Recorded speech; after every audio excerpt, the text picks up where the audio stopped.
Hello, world. It's Mr. Jones, aka Sam Jones, the Mr. Come First because you gotta respect me. You know, I'm 1/3 of the 2 month show. Shout out to my other co hosts, Zeus the Truth out there, and Mr. MT out there holding it down on the East Coast. And always remember, we live each and every Sunday, 8 a.m. on the West, 11 a.m. on the East. Let's get right into it.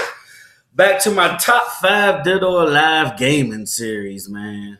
This week, we're going to cover basketball games in honor of the 2K20 demo that dropped the other day.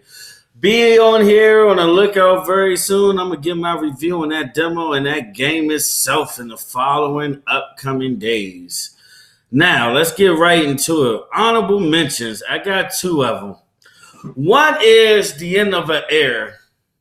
It didn't stop because the series was bad, because it actually stopped at the best game it ever had.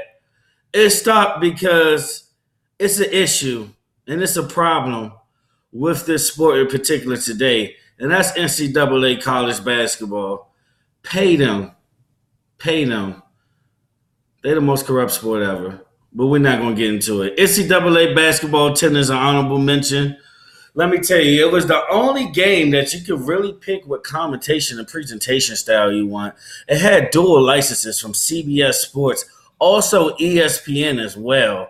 And the Dynasty mode was dope. You had preseason tournaments during the season, postseason tournaments, just like real life in your Dynasty mode. And depending on the day it was, that's the commentating you got. You played on Saturday morning, you was on CBS Sports with Lundqvist, baby. And if you played on a Wednesday night, you might be there with Dickie V, baby. Great game. And also my honorable mention was NBA 2K13. Jay-Z on the music, Dream Team versus Redeem Team, Shoe Creator. Do I have to say more? Now let's get right into the real list. Number 5, we got NBA Live 2003. What stood out to me in this game was, first of all, Fabulous did the song intro for that, I believe. And also the Mitchell and Ness sponsorship and all the customization of all the jerseys of all the teams at your disposal as far as that. But you know why this earned number 5? Because one thing. It was the first game to ever introduce the freestyle stick. When you use the right stick for different dribbles and controls and things like that. And I think that was an innovation that changed the game a lot. And also using the right stick to help you with your defense as well. That was the first game that ever did that. So shout out to them for being number 5. Number 4. What can we say? Jordan sold this game.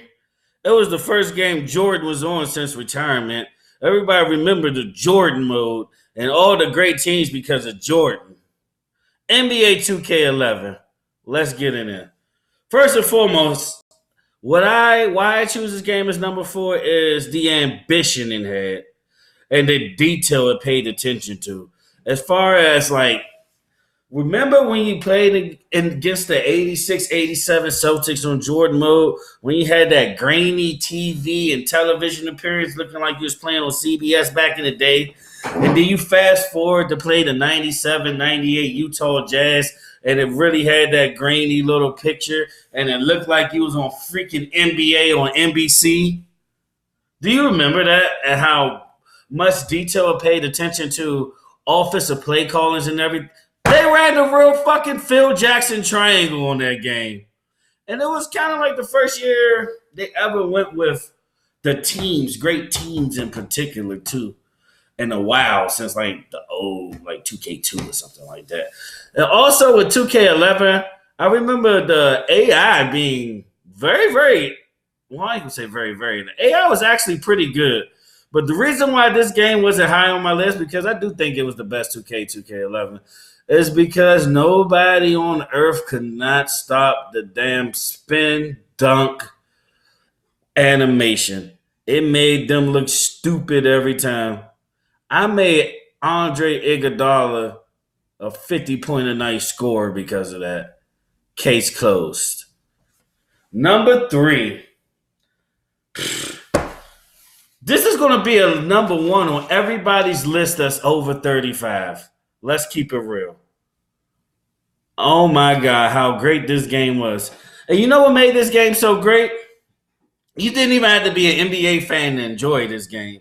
This game was the most game friendly for nerds, people that love RPGs, fighting games. You would even play this game, and that was NBA Jam. After you dunk the ball, boom shakalaka, your shoes turn colors when you use turbo. When you was on fire, you can make it from anywhere in the court. You do that ridiculous flip dunk like this. Oh my God, what else can we say? The unlockable characters from the Fresh Prince, Will Smith, the freaking old President Bill Clinton, Raiden. My mind is blown by all the unlockable characters it had on the tournament edition. NBA Jam was far, far, far innovative, from getting away with the fouls to certain ones later with the big head mode. I mean, NBA Jam was incredible. You got to give it its props. Boom shakalaka.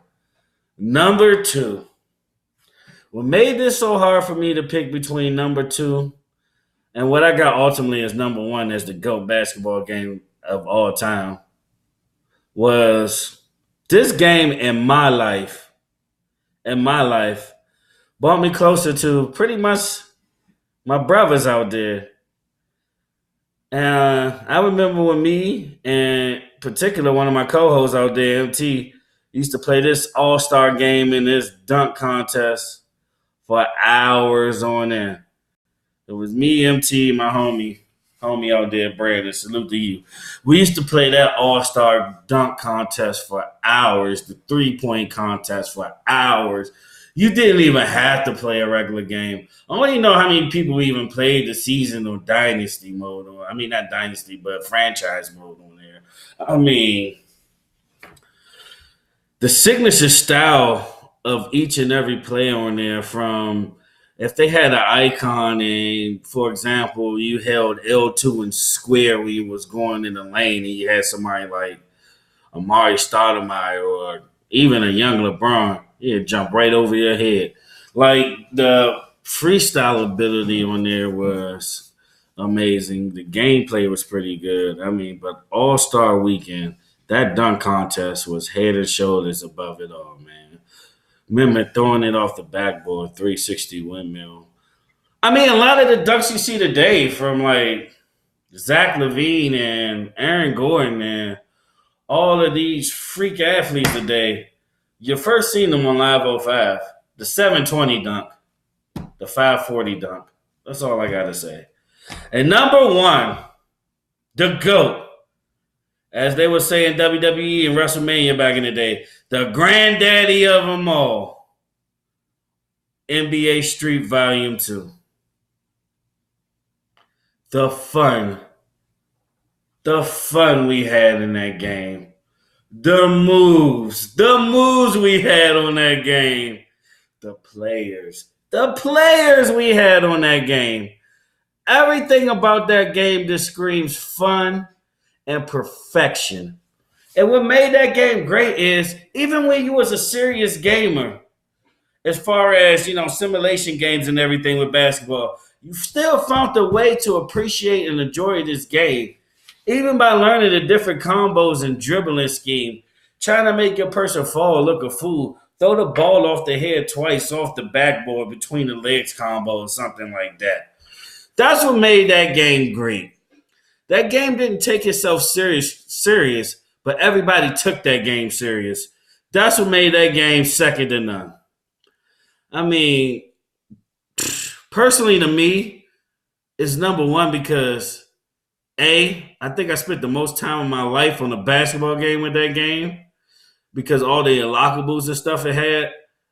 And B, the three Jordans. I just remember that. The 80s Jordan, the early 90s Jordan, and the late 90s Jordan. You can actually have them all on the same squad, B. Or you can have like 80s Jordan with Larry Bird and Magic Johnson in prime in the 80s. Or you could just even go 90s. You could go 90s Jordan, early 90s Jordan with AI or something like. The possibilities, man. The possibilities. That game is the GOAT game of all time. Not dare you to argue with me. There's so many great basketball games out there. But hey, it's top 5 Did or Lie for a reason. Signing off. This is Mr. Jones, aka Sam Jones, the Mr. Come First because you gotta respect me. And hey, losers, make sure you like, subscribe, comment, follow, and show us love when it's always real talk by real people. I'm out. Peace.